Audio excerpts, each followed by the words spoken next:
P1 Michael says, regarding the musical instrument conversation that we had yesterday morning, how many people in this world never found their talent on a musical instrument, but yet could be a savant or something? What if Jerry Reed didn't pick up a guitar? It's good that I have kids. They all need to try it all. So he's like, I want to expose my kids to musical instruments and see what kind of talent they have. We've had this conversation about sports, too. Sure. What if some person who was perfectly gifted to be a cyclist or a sprinter just never really found that as a passion, wasn't put in a program, wasn't exposed to it, and just the world was deprived of what could have been the greatest at some particular sport or endeavor. Yeah. Mm-hmm. And it's called the way it is. Yeah. It's the way it goes. My guess would be, is he talking like through the years, like over the centuries, how many greats have we been robbed of? Yes. Millions, I guess. Yes, it has to be millions. Yeah. Not everybody can try everything. And there's even people who are great at something, but they just don't have the burning passion or the, I don't know if it's the discipline. They just don't have the desire to chase after it. Yeah. I mean, heck, George, how many musical instrument stores you go into and you'll hear a dude who's just incredible on an instrument. Hey, you play in a band? No, I I just kind of like playing at home. They just don't really have a desire to chase it. Yeah. But they're incredible at it. And you imagine if they had the burning passion to be something, to chase it for a living, they would have been even 5 times better than they are. Yeah. I saw that in golf, too, growing up. Kids who would have ball striking ability, oh, my God, I'd kill to have that. And they would never just shoulder practice shrug it. I don't know. I just play for the heck of it. I really don't. Not really into it. But your swing, it's like perfect. Right. Yeah, I don't care. That's because talent and desire and opportunity all have to align for someone to reach the highest echelons. Yep. And those things rarely get in alignment. Yeah. For a lot of people. It is weird to think that there's probably somebody out there that's faster than Usain Bolt. Yeah. Yeah, and he's just a guy. Mm-hmm. Who likes taking Lime scooters instead. Yeah. Bruce warns me. He says, Gordon, always take care of your tires. That's sound advice. You could get wide. You could have a blowout. That's why I air them up every day. Like, I see people ride out low tires that do not air them up and just let them run about half flat the whole time. Problem is your tire really heats up when you do that, and then you have the risk of the huge blowout. Mm-hmm. Well, he continues. He says, I saw a woman a few months back driving down the toll road going about 75, and her tire blew up. Her SUV, is that the way you say it? I think it's SUV. Her SUV flipped over about 5 times. Oh, my God. And came to rest right in front of me on the access road. Wow. Did he get out to check on her? No, he says he was late for work. He was late. He was making a run for the border and wanted to get taco. That's all he could think about. Right. Because he was going for Supreme. Oh, he was going to go ahead and upcharge those and go Supreme on those. But yeah, flipped over 5 times. Damn right, I think I run to the border. I saw. Who's that? It's either Hal J. or Vladimir Putin. I'm not sure. It's supposed to be Vladimir Putin. Who's meeting with Kim Jong-un. Mm-hmm. Did you see the pictures? You think they're ordering out? Yeah. Hey, Kim, do you want... we got a great little pizza shop right over here. It's called the Domino's. I heard they had duck salad and crab cakes. Really? Yeah. That's weird. Why aren't they having regular American food, like pizza? I guarantee you they had a late-night pizza call. Putin loves that stuff. He does. Hey, Kim, you want some hot? We're getting some hot. This is a line of humor that has given me and George a lot of pleasure over the years. Was that the Pope you were just doing, or it's Vladimir Putin? Supposed to be Vladimir Putin. We always do We're not Vladimir. Sure exactly how he sounds. We've done the whole routine on the air where he's sitting down at the end of a long day of being a murderous dictator. Yeah. And Mrs. Putin always calls in from the other room with a bunch of chores right as he's sitting down, got the pizza slice up to his mouth. He's so put out. This is y'all's version of Heil, Honey, I'm Home. What? The sitcom made about Hitler. Never heard of this. Yeah, we're going to distance from that. Yeah, I don't know what you're talking about. All right, this is for you, Junes. Made me think of you, because for some reason I always associate you eating this food item, and that is oysters. Oysters. Don't have oysters that often. You eat them constantly. I don't think I've had them in at least a year or two. I love them, but I think I'm out on them. Really? Yeah, because it seems like we've had a lot of terrible oyster stories in the last year. Put that on a T-shirt. Well, you're about to do another one, it sounds like. A Texas man in his 30s has died See there? after eating raw oysters contaminated with a flesh-eating bacteria. Oh no. This is the Vibrio vulnificus Yeah. bacteria. And they say that the infections are rising across the U.S. So once they take hold, once you get this, it spreads extremely rapidly, like wildfire. It was not clear when this man died, or where he had purchased the raw oysters. Seems like that I know it. could be tracked his receipts. fairly easily. Humans can be exposed to the bacteria by eating infected seafood. Yeah. Or just by swimming in contaminated waters and you have like a little scratch on your skin. If you have a cut or an open wound. Mm-hmm. But in patients who ingest the bacteria, Vibrio vulnificus is not broken down by the stomach acid and can reach the small intestine. Once it gets there, it starts multiplying, starts going crazy with gaining in power. And then within a few days, you go into septic shock, and then you get death.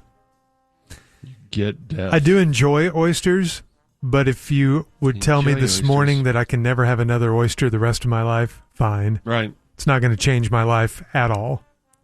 What's so great about them? I mean, I've had them, it's... There's something about if you get the right sauce with them. The texture is kind of questionable. But there is something about that taste if they're really fresh oysters. But are the same people that hate the texture of oysters the same people that hate the texture of mushrooms? Maybe. There's some people who maybe. are really creeped out by the texture of mushrooms. Mm-hmm. I love mushroom. Yeah, I like mushroom. I've gotten increasingly grossed out by Gulf oysters. Uh-huh. Just because I've been to the Gulf of Mexico so often and seen that coast and like seen that swimming in water. that Vibrio. Yeah.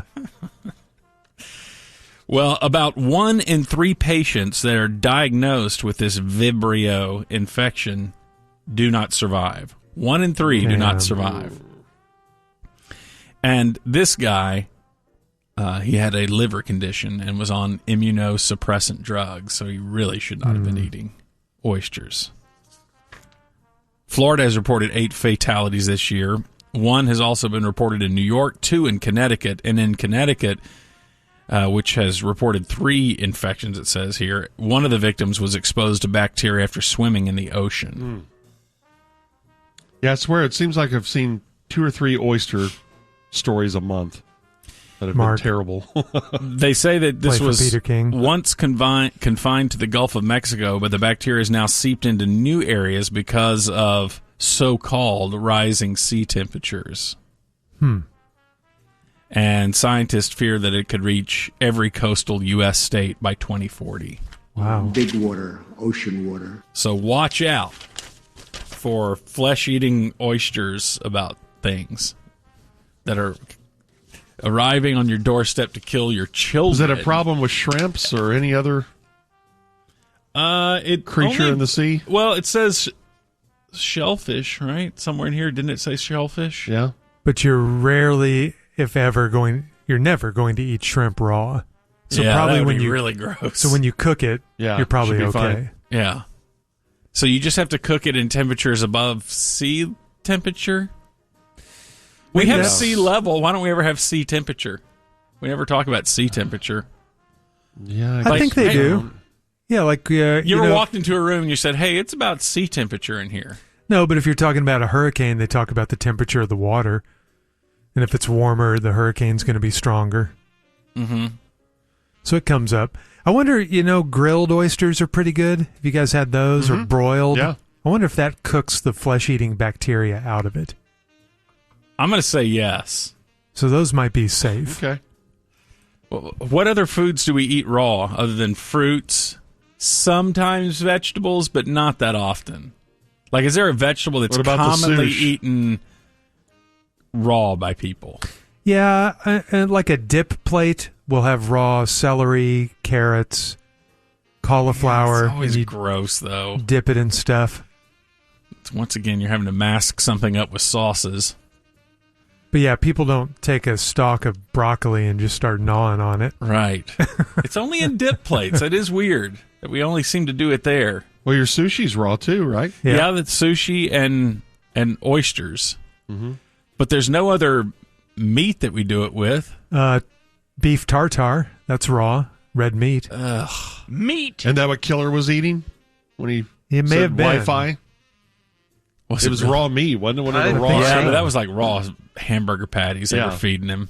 That was really risky. All right. All right, Gordo, thank you. That's the ODEC. Thank you, Craig.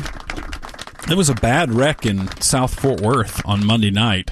4 people were killed, 2 in critical condition, after this crash involved 5 vehicles. It started around 9 p.m. Fort Worth police called out to a 2-vehicle accident. But after that initial accident, you see this so often, 2 other vehicles pulled over to help out, and they were pulled over on the left shoulder, and I guess a car stopped to help out but was partially blocking the shoulder. Well, an 18-wheeler came and plowed into that truck, and then a second big rig plowed into that. I always wonder about that. What happens right after the wreck? Before you have time to have flashers on or the police are there to, put cones out or anything. And then, if you have more vehicles there because someone stopped to help try to do the right thing. Mm-hmm. Golly. The victims are Kiara Barker, 23 years of age, Chase Mapes, 25, Susanna Longoria, 31, and Jasmine Jones, 21. So all relatively young people. Very sad. They do not believe that weather or alcohol was a factor in this crash. Have you ever been close to an accident, like almost in one? George, you had the thing that happened on the way to training camp. Yeah, where the U-Haul truck that was pretty close to you. Flying across the median right behind us. I was in a 25-car pileup on 183 about 30 years ago. And you were the last car, therefore you had to pay for everyone else's. I was close. But I do remember having to pay for the guy in front of me, but the guy who hit me from behind paid for my damage. Mm-hmm. But it was that time of year when you're going due west on 183 and the sun is setting and it's right in your eyes. And I couldn't see a thing. And then I just saw bright taillights. And then when we all got out, we realized we were numbers 21, 22, 23 in a 25-car pileup. And then what was that thing that you were in? You didn't get in a wreck, but was it wildfire smoke or dust storm that you were driving through in West Texas last year or this year? Wildfire smoke. Uh-huh. That came across, 287? Mm-hmm. Going up to Amarillo, and was in the thick, couldn't see 1 inch in front of you smoke for probably, felt like a minute, but it was probably 5 to 6 seconds. But I had followed a semi into that. And so, and I think there was a car behind me. I can't remember. But I just thought, well, I'm sure the semi is going to keep going. Not sure that there's a curve in this road up here, but just got to hold on. I've been in rain that's so bad where you can't see in front of you and you lose taillights of the person in front of you, even though they're maybe only 40 feet in front of you, you still can't see them. Mm-hmm. But then what do? You don't want to pull over because the shoulder, you feel so exposed to being hit over there. Yeah. Especially in the rain, somebody could lose control of their car. A high school coach for Bridgeport High School. He's the soccer coach there. The Bulls. The Bridgeport Bulls, is that what they are? Mm-hmm. I think that's located about 80 miles northwest of Dallas. Just off the top of my head. Well, that soccer coach has resigned amid an investigation into the usage of a credit card at a Houston strip club over the summer. It was the Bridgeport ISD's credit card. Why would he do that? Coaches convention. It was school related. Still, use it at a restaurant. It was maybe that's what his claim was going to be. Is they had they had the buffet there, so that's why I go to strip clubs, for the music and the unlimited enchiladas. J.D. Bales is his name. Under investigation for allegations of misconduct regarding the use of district funds. And he was attending a coaching clinic in July when he spent $5,455.81 on a Bridgeport ISD credit card. See, at the Men's Club of Houston. $80 you got a chance to slide that through, but that much? Yeah. $80, turn it in, market French fries. Right. Mm-hmm. How do you spend $5,455 at a strip club? Did he entertain a bunch of other coaches and they had a corner and bottle service and all that? It's got to be it. It's not just him. Right. Spending that. Can you put lap dances on your credit card? I've tried. Did he have 200 lap dances? I think you can put lap dances on your credit card, can't you? I don't know. Or do you have to slide the card through the slot? I could see that one coming around the corner. So to speak. What? Tell George to take his head off the desk and to start broadcasting. I predicted it in my own head. Well, I think now you can just do the tap. You can just tap that.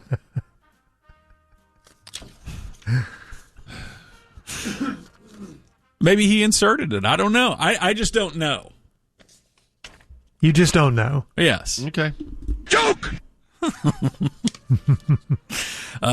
He will not face criminal charges, however. He repaid the full amount to the district. Okay. So let me just... We're in the trust tree, right? Yeah. We're just talking. If he used the card because his wasn't working at the time, like chip malfunction... Or maybe he accidentally gave the wrong card. Maybe he just messed that up. Yeah. And then, let's say the next day he goes into the district building... Generic. and pays them back. Should he be fired for that? Or is it forced to resign? I would say no.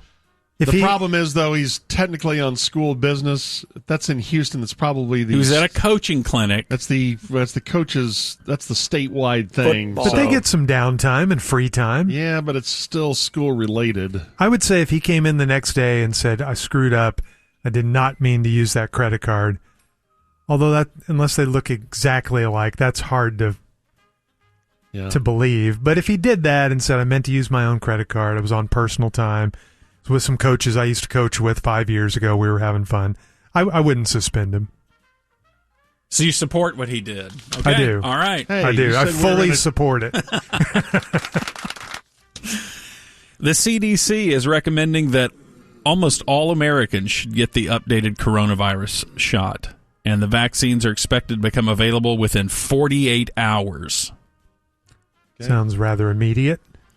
They're advising anyone 6 months or older to get at least one dose of this updated shot. And, of course, this is supposed to bolster our defenses as we head into the winter virus season. We got coronavirus, influenza, and RSV, all of which you've been tested for recently, George. Yes, I have felt like I've had all three. At the same time. But they say this is a reformulated vaccine that can restore protection and provide enhanced protection against variants currently responsible for most infections and hospitalizations in the U.S. And it's got a new improved taste, too. and it includes micro scrubbers. Along with the chip. Yeah. That goes in there. Yeah. So. All right, sheep, line on up. Get Yeah. your shot. So I recommend this to all sheeple out there. Yeah. To get the shot. Have you going to get it this week? You going to get the I don't know if I'll get it new this week. enhanced protection shot? We're going to have trust tree still, right? Uh-oh. Yeah. Yes, I plan on getting the shot. Sue me. I need a little time because I got the shingles vaccine this week and it knocked me on my ass again. Uh-huh. My arm is really sore and I had a fever all day yesterday, just like I did when you get the first round. Yeah, what's the deal with these shingle shots? That's a tough one. Yeah. Let's make them less potent. I need a little break. I feel like I've had a lot of needles going into me lately. Oh, yeah. Oh, yeah. That was weird. It's never a pleasant thing, George. I don't know. That's your fetish? I don't mind. I wouldn't call it a fetish. I don't mind the shot. Huh. This is interesting. This is new information about you. Like I when I was in worked the with you for hospital that 78 night, years and they never were knew it. taking my blood. And it was enjoyable? Well, it was the first couple hours I was there. Oh, yeah, because that nurse. That hot nurse. Okay, I'm going to stick this in you now. Oh, yeah. You're sticking it hard. Oh, yeah. Do it so hard there's blood. Whoa.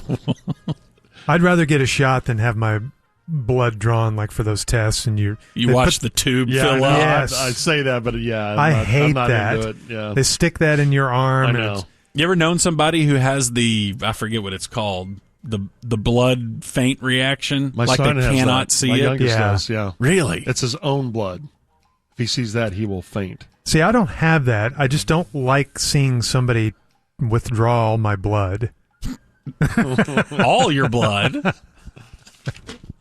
Hey, I need the name of that clinic that you went to that has that really good medical staff. Yeah. I've been going to their cafeteria now for 2 weeks straight. All right. When a man and woman love each other very much, they get married.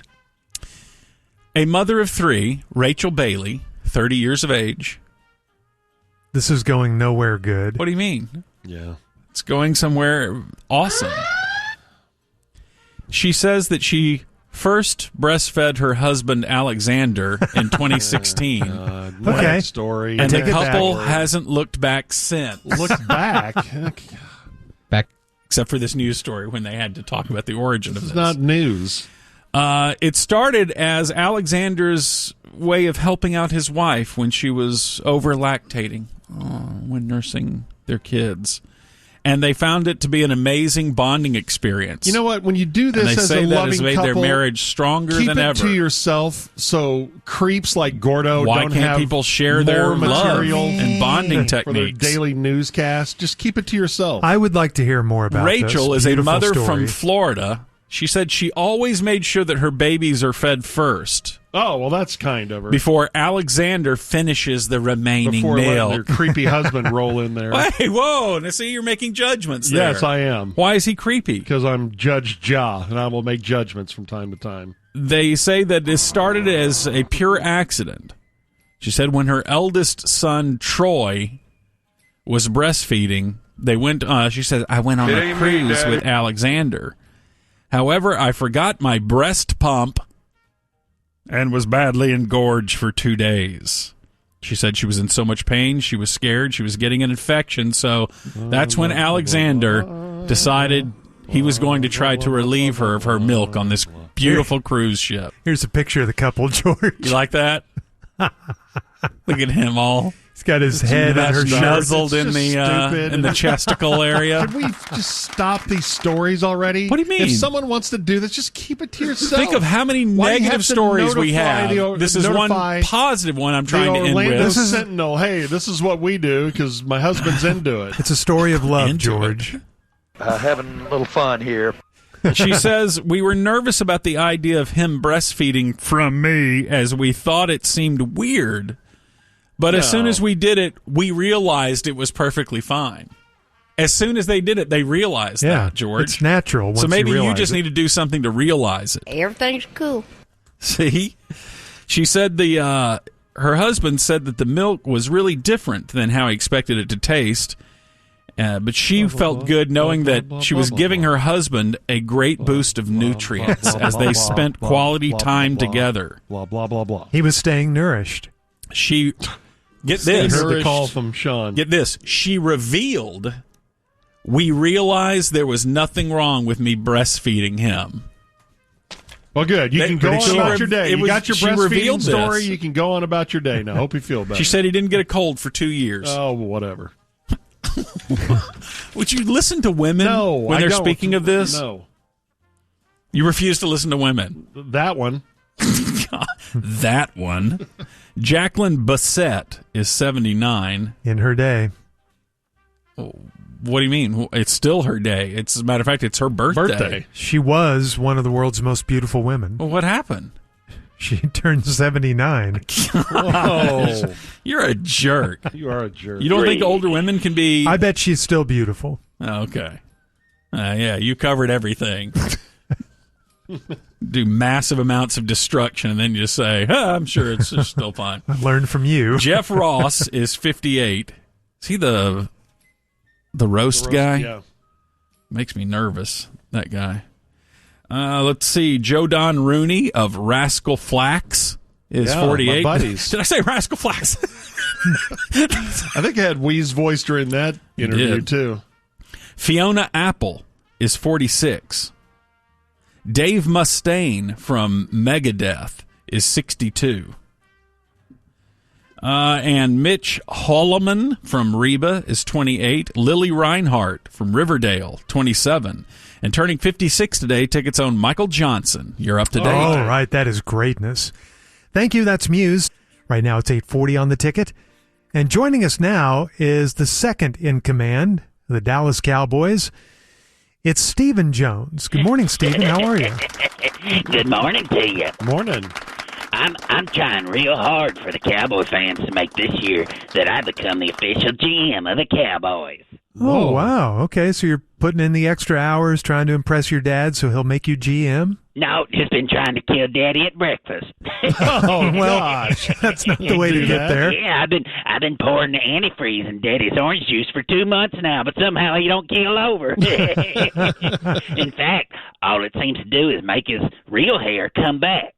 Well, that's interesting. Yeah, Weird side effect. It's growed so much that it's pushed his toopy up by like 2 inches. It's corroded. And I asked Daddy why he doesn't just take his toopy off now that he has real hair again, but he says that problem is that the antifreeze grown hair is like nuclear green and he don't want to be all punk rock. Well, I guess you're happy after getting out to a 40-0 start the other night. I'm still talking about Daddy, because I also been putting like a handful of windshield glass in the scrambled eggs every morning. Well, that's too. terrible, Yeah, Stephen. Stop And that. you know what he does? He just compliments Mama's cooking and thanks for adding the crunchy fiber. But you ought to see the crime scene he leaves in the restroom after he does the devil's push. Oh, no. The devil's push. Oh, my goodness, the toilet looks like someone field-dressed a deer right above it. Daddy's just too powerful with the dark side of the force. I can't kill him. He's a tough old boot, isn't he? Patient. I tried to shoot him the other day with my .22, but the bullet just ricocheted off his titanium hip, came back and cracked my readers. It's very cartoon-like. But I'm gonna be GM come hell or high water. It sure ain't gonna be my kid brother Jerry Jr. Yeah, well, I guess we kind of doubted that, too. He's so dumb he'd stick a cell phone up his ass to make a booty call. He's still in the special school because he's slow. Oh, well, I Really? imagine he's out of school by now. He thinks it's great, though, because he's the only kid in his grade that can get on all the ride at Six Flags. And Charlotte ain't interested in running a team. She just wants to be in charge of the costumes.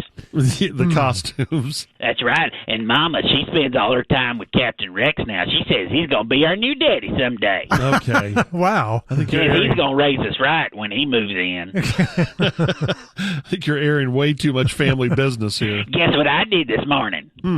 I opened up the hood of Daddy's helicopter and threw in a pipe wrench and a shot put. Would you, No, that's terrible. You don't need to be doing that. doesn't have a hood, does it? Plus, I keep hiring women to corner daddy in the Tom Landry suite. Oh, man. You're pulling out all the stops. All to stop.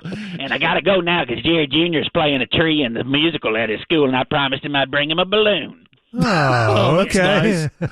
A nice brother. Okay, we'll see you. There goes Steven. Before we get to our breaking news, Kirsten, one of our good P1s, she says there was a guy in Denton who used to post in Craigslist ads looking for a woman to be able to adult breastfeed him. It was probably you. She said he was in Denton. So, Yeah, you I was could have not said living you in were Denton. He said that he said that he could make a woman lactate no matter the circumstances. What a bold claim that is. That's a bold statement. Just don't pay attention to people like that. Kirsten says, why? Kirsten's a good P1. No, I'm talking She about that idiot who put the ad in there that said he could do that. Kirsten says, I never contacted him, but since we were the same age, I guess the poster put his age, my friends and I were curious if we knew him. Oh, she sounds a little intrigued. No, she doesn't. Zoom Zoom says, Gordon! Dude, you missed Peter Cetera's birthday today. Oh, big deal. I only know this because it's my birthday, and you always sing in Peter Cetera's voice. Hard for me to say I'm sorry. Always a good birthday treat. Yeah, he had a weird voice. What do you call his style of singing? Jolting? Everybody needs a little time away. Hey, ho to say. From he, ho. Look up Hard for Me to Say I'm Sorry by Peter, etc. Gordon's favorite song of all time. Was that by Chicago or Peter Cetera? Yeah, Hard for Me to Say I'm Sorry. Guess how old he is.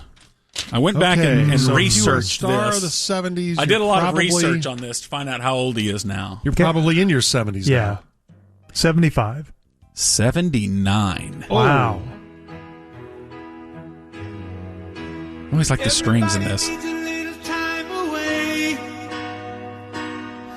It's a pretty song. Sorry. There was a time where this was a middle school dance song. Sure.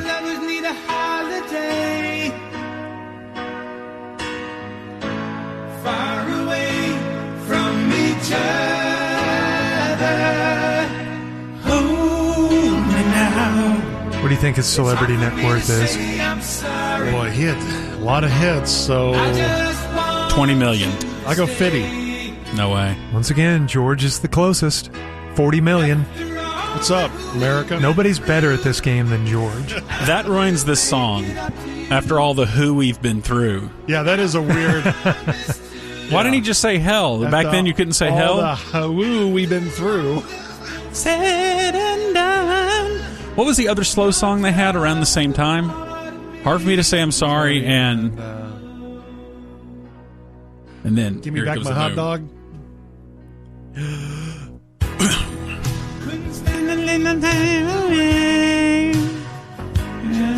Kind of a guilty song for me. What? Guilty pleasure? Not that I didn't say it. I don't think you need to feel guilty about this. I think this is a good I song. think it's pretty. It's a pretty melody. Mm-hmm. Nice progression. Tyler, yeah, does it say have after another one of their all the- hits on the sidebar there? After all the who you've been through. I think it's who, right? Isn't he saying hooey or who? Or is he trying to say after all you've been all through? that you've been through. Maybe Hard- that's it. What about Hard Habit to Break? Hard habit to break. Or You're the Inspiration? You're the Inspiration. That's the one I'm Yeah, it's thinking almost of. just like this song. I know it, but I don't think it's as good. I think Hard for Me to Say I'm Sorry is the best. Play You're the Inspiration if you could. You're the inspiration of my life. You're the inspiration. Yeah. Same song. They hired the same piano player. Oh, okay. There we go. Getting a little spicy. Everybody needs a little time away. Oh, that bell patch drives me nuts. And that voice This is in a drives movie, me wasn't nuts. it?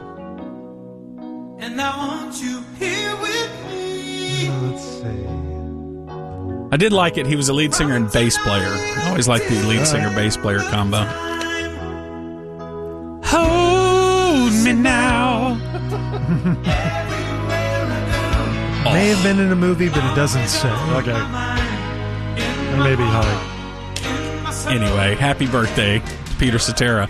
We waited on breaking news For that. to wish Peter Cetera a happy birthday. Yeah, this is very common in the news world.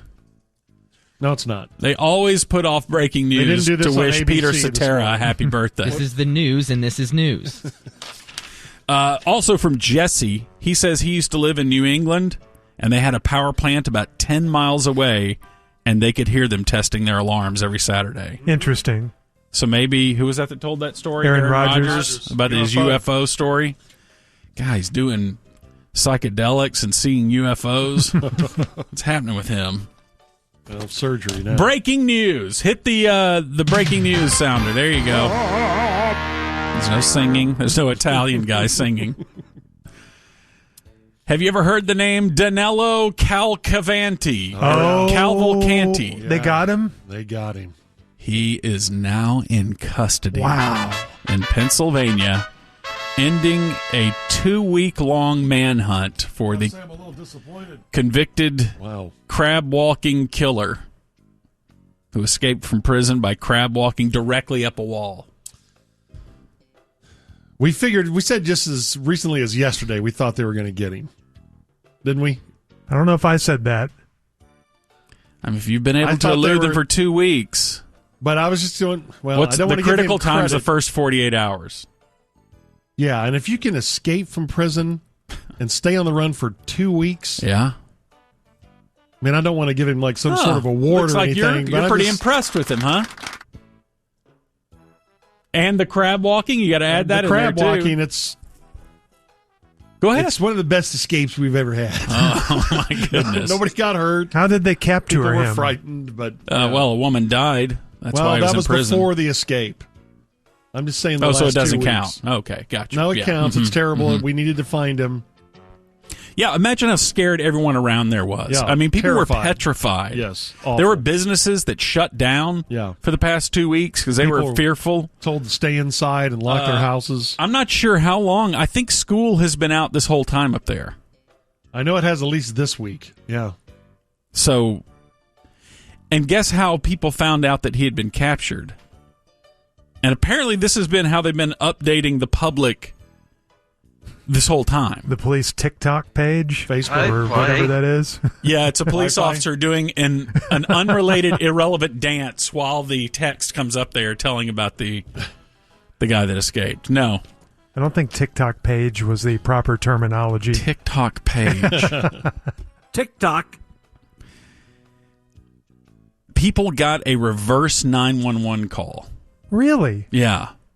And it said, this is a message from Pennsylvania State Police. The search for Danilo Cavalcanti is over.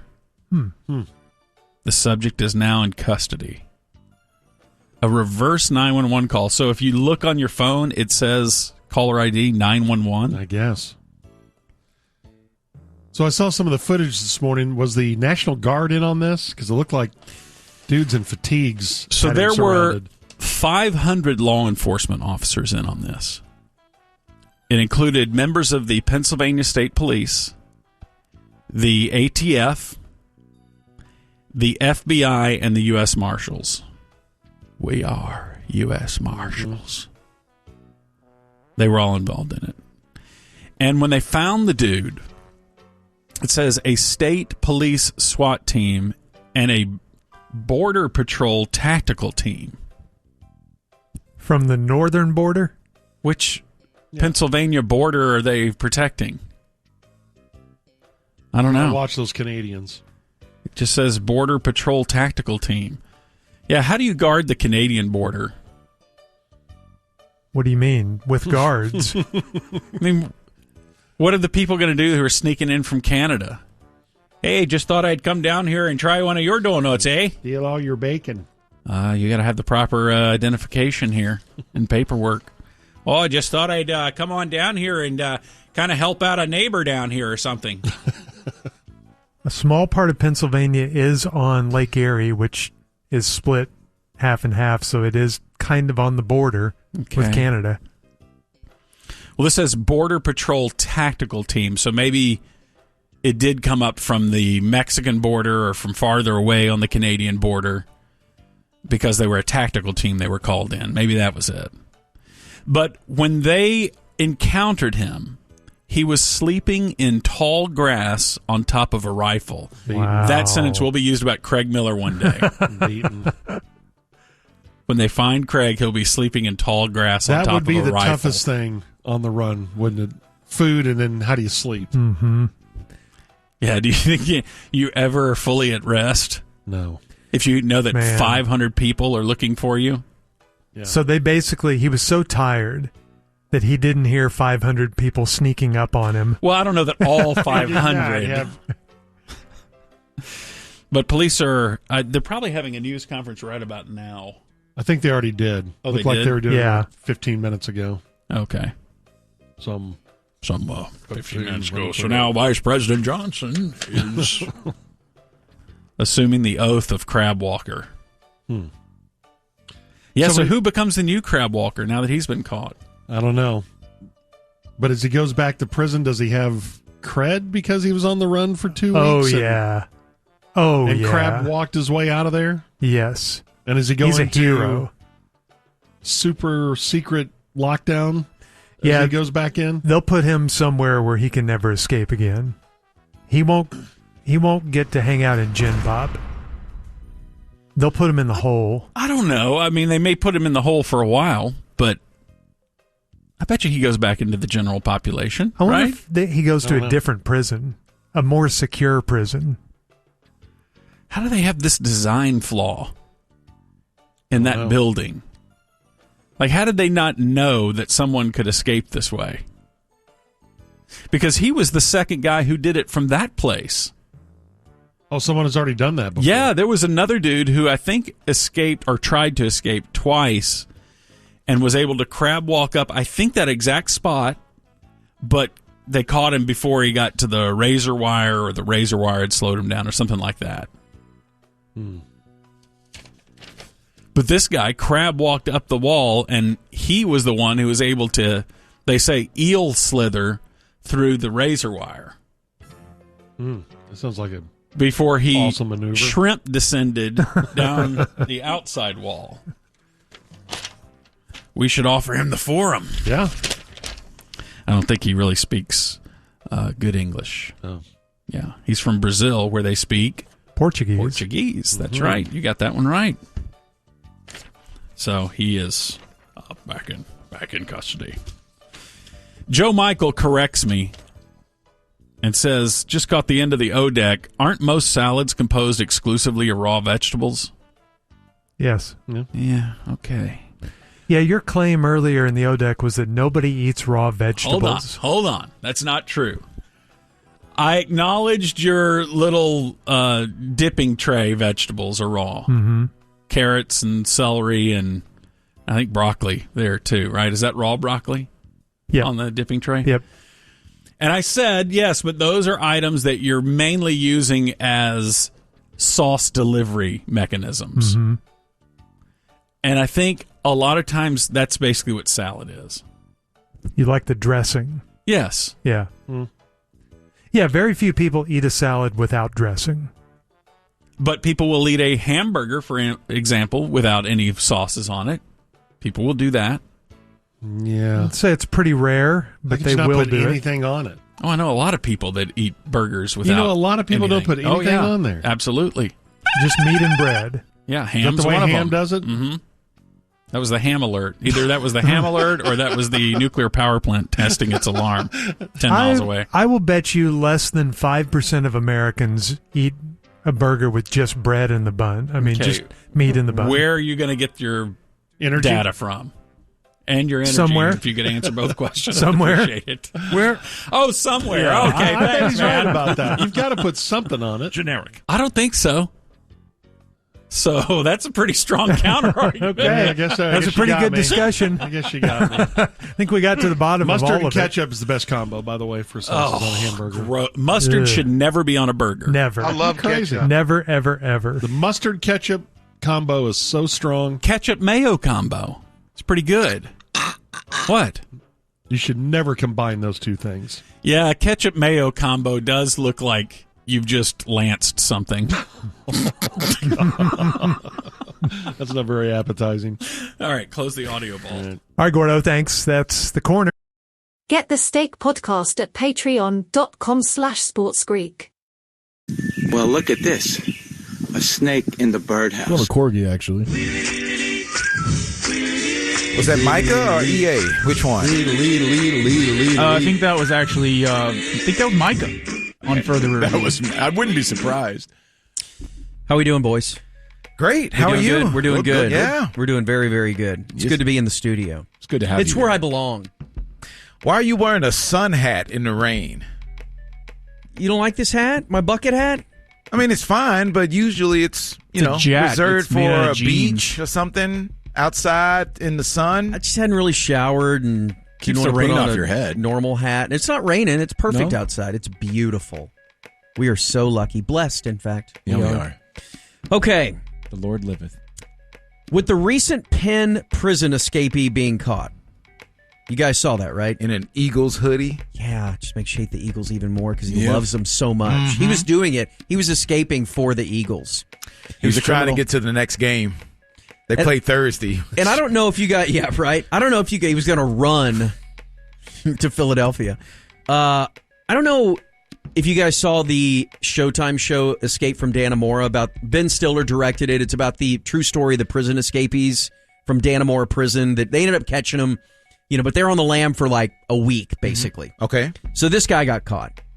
How long do y'all think you could last on the run breaking out of prison? Either as a group or individually. Where is the prison? I mean, you can kind of pick it. Okay. It's not going to be. It's going to be one of the larger prisons.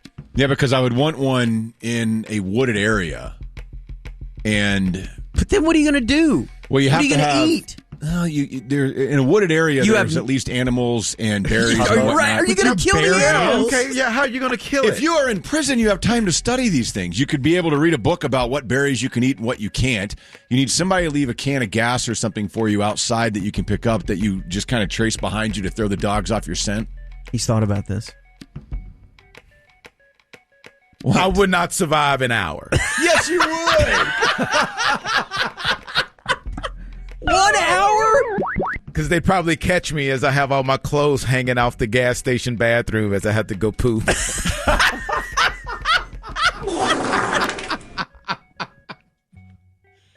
Oh, he's in there. Do we let him finish? There he is. Yeah, Just an orange jumpsuit Right, hanging right. outside the door. It's got your prison number This on number, the back yeah. of it. Yeah. Like, you are the worst outdoorsman of all time, aren't you? Oh, yes. Oh, my. I know I am. That's why I wouldn't be able to survive on the outside. You get outside, you run into some mud. You're like, nah, never mind. Oh, my You just- gosh. And my you sit- socks are wet. I'm You like, sit down and wait for him. I think you're right, though. I think if you planned it correctly, which the guys from Dannemora did, they had help from a prison guard. Yeah, you'd have to have some people. Yeah, you have to have help. They had people on the inside and the outside that were assisting them. And you have to be willing to kill those people. And that there was a guy in Georgia that just did this. Here's what you have to do. You have to have a sexual relationship with an ugly prison female guard. And she will fight for you. And she'll, yes. And that's exactly what went on in Dannemora and in Georgia. Yes, you have to have that. I don't know what happened with this guy. Probably the same thing. But seriously, you get some tore up chick. Or maybe you and I could stir crazy that thing like Richard Pryor and Gene Wilder. And then if we go out together, then maybe that'll be better. I would be way better with a partner. If you escape from Huntsville, you could get to Mexico fairly quickly. Man, I don't know. I mean, you're still 12 hours. 6 or 7 hours from Mexico, from Huntsville, right? Yeah, you're probably right, yeah. So, I mean, would you risk hitchhiking? No, because you'd have to kill the guy that you hitchhiked with. I mean, you wouldn't have to. You can't leave witnesses, man. You do not have to kill everybody. Like, If somebody and if you sees you stole or a helps car, you trust them? If you stole a car, then they were like, that's him. He's got the car. Well, you got to switch the plates and, do that type of thing. What if the one thing and then you couldn't holding get into back Mexico? You could never get into Mexico. You don't have the tool to switch the license plate. Yeah. Or would you go down to like Big Ben, Marfa, that area where you could literally kind of cross, without having your ID checked? I mean, you can go across the Mexican border. Nobody looks at you. It's when you come back in. You can walk. They don't even check anything when you go into Mexico. So now how do you start surviving in Mexico? You'd have to probably disfigure your face. Did I say that funny? For facial recognition technology. We'll check.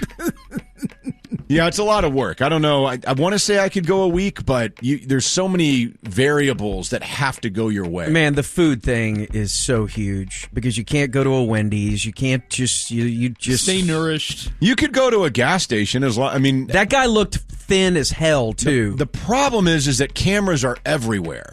Yeah. So you'd have to disfigure yourself or do something, like walk with He the did. wind. That guy changed his appearance. Right. I'm talking, you got to go all the way. I would just let my hair grow out and no one would recognize me. You would have. Do you have hair? You don't. I don't have time. No, I'll start doing it in prison. Like a It's a chia long-term pet project. Yeah. If I know I'm escaping, yeah, I have to prepare myself for it. Can you imagine the rush of actually the minute you get out? Like your plan actually worked, and you turn around, and there is the fence and It's the Tim guards. Robbins. I know. It's just yes. What a great moment, man! What a great 500 yards. Matt Birmingham says, "I can't go down that way to Mexico because they would catch me on the Lajitas golf course." I'd be like, "Just one round, just one quick round." You're right there. You're about to cross, and then you look over and you see someone teeing off on 6. And I walk in. Can I rent some clubs? Well, Corby Davidson. You're wearing a prison jumpsuit. You remember me. Done it millions of times. But the jumpsuit may have a collar, so you're properly dressed. So they're probably like, okay. Okay, yeah, rent some clubs. Okay. Yeah. Sure, Corby, welcome. Okay, so Pearl Jam is tonight for me. And I was wondering from you guys, what is your best and worst concert experience that you've had? Man, best would either be Rockfest 97 at the Texas Motor Speedway in June of 97. That was awesome. Is that the first thing they ever did there? That has to be, right? It might have been. That was June of 97, and that was all the bands that, Matchbox like 23. No Doubt and... Yeah, No Doubt, Bush, Counting Crows, Collective Soul, Jewel, Paula Cole, Sugar Ray, Soak. The Nixons closed. Bush was there. Did I say that? Yeah. But wasn't that also, didn't it take like a lot of people like 10 hours to get out of the parking lot? We left before the Nixons came on. Oh, you left early from something, huh? I wasn't driving like you were. But getting in, because we left Rockwall at like 4 a.m. that morning and got out there because gates opened at 8. And we got out to TMS probably around 6 a.m. and it took over 2 hours just to get in. At 4 a.m.? Well, we got there about 6 a.m. Well, yeah, still. Yeah, and so we were there all day and left right before the Nixons came on. And, yeah, I mean, it probably took us at least an hour even then to get out. But that was way back when it first was around, and they didn't have all the roads, like 114 and all that going out there was, they didn't know that there was going to be crowds like that. It was insane. For you? And the only bad concert experience I can remember was one time we went to go see Jodeci in Grand Prairie, and they sounded terrible. It's almost like the lead singer bit his tongue, right before he came out, and he never recovered. He sounded awful. And then maybe one of the best was one of the latest time we went to go see New Edition. Jodeci opened, and they sounded great, but New Edition was awesome, and I've seen them a lot. So maybe that. Front row of LL. I was front row with LL Cool J, so that was really awesome. The only time I've ever been front row. Casino, Oklahoma. Oh, really? Yeah, it was great. Windstar? Or I don't remember which one. I really don't. Yeah, that would be cool. We saw the Eras tour from Taylor Swift this past summer in Nashville, and that show was just insane. At the football stadium? Yeah, at Nissan. That was incredible. The production and everything that she does. I was fifth row center for Janet Jackson at the Starplex at Fair Park. And when she would call someone out up there to seduce them, And she asked the question, who wants to come up there with me, And I was with my wife, and I kind of looked over at her. We'll holla. And she said, yeah, go ahead. And I lifted both my arms and my foot.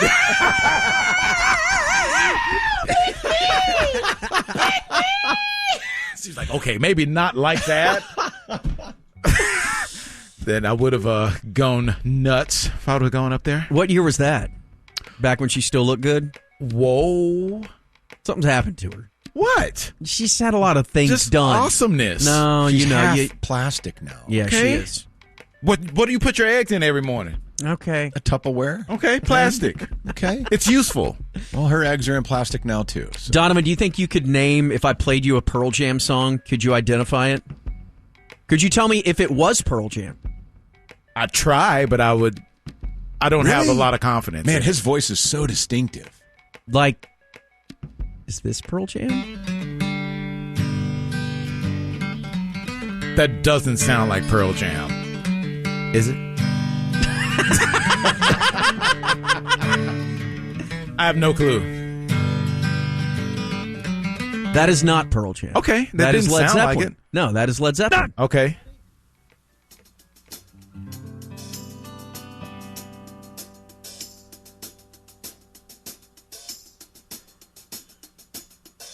Are we going to get to some music here? Oh, okay. I have no clue. I would say yes, just because the first one wasn't. Alone. You're 2 for 2 then. Listless, breakfast table in another Okay, so is Pearl Jam the song that? No, it's no way. No, I'm what? gonna embarrass myself. What? Say it. Just say it. We're in the trust tree. Is it the song where they go, feeling like a hammer monster? Are you singing Midland? What is this? Is that Pearl Jam? Wait. Ding, ding, ding, ding, ding, ding, ding, ding. Is that not Pearl Jam? Do it again. Oh, that's Creed? Stone Temple Pilots. Yeah. Okay, yeah. Oh, this song? Yeah, that song. Yeah. That's not Pearl Jam? No, it's not. Okay. Boy, but that was a really good rendition. Thank you. On her hair, her, On here, on here, all the time. You kind of sound just like him. Might need Donnie to do a Creed song. That's the song. Yeah, that's not Pearl Not a Jam. Creed song. This isn't Creed. No, but I think he's primed for Creed. No, he's primed for Stone Temple Pilots. Do this at Ticket Stock. You have a great Hang on. voice for Listen. Bring it up. Sunday afternoon.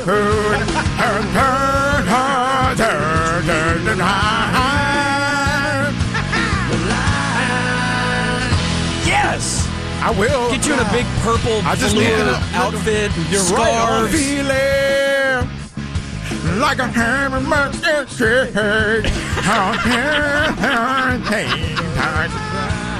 You sound just like him. Yeah, you're doing that. So, no, I cannot identify a Pearl Jam song. You're close, though. No clue. You're really, really close. Let's see here. Pearl Jam played in my backyard. Will we ever have another two-sport athlete a la Bo Jackson, Deion Sanders? Will there ever be another guy that comes down the pike that is able to play both or that's allowed to play both?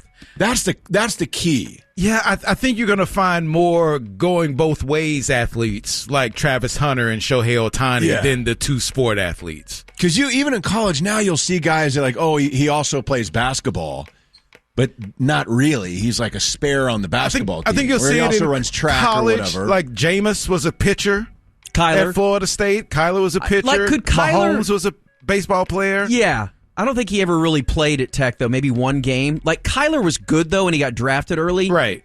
Could he have played, though, in the major leagues? Was he that? I don't know. I don't know anything about him baseball-wise. You don't? I really don't, no. Man, that's surprising. I didn't. Yeah, but if he follow. was good enough, if you're Arizona, you're not going to draft a guy that high and then be like, oh, yeah, you can also play basketball. Or baseball. You don't get Kyler alerts on your phone? I should. He's almost healthy now. We just got to get him healthy. Got to get him right. I think, though, that like, I'm really surprised there hasn't been the someone basket. It's always baseball and football. Right. Where's the basketball? Those dudes are huge. Like tight end and power forward and or especially if you had football, basketball, to where if they always say the basketball season really doesn't start until after Christmas, you will have the back half of the season to play basketball after football. Yeah, I don't know why. Isn't that weird, though? That's never happened. Like Dave Winfield, wasn't he 3-sport guy, like really elite? I think so. Yeah, he was, yeah. And chose baseball wisely. He played till he was 44 or something like that.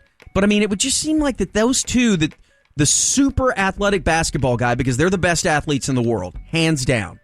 I'm with it.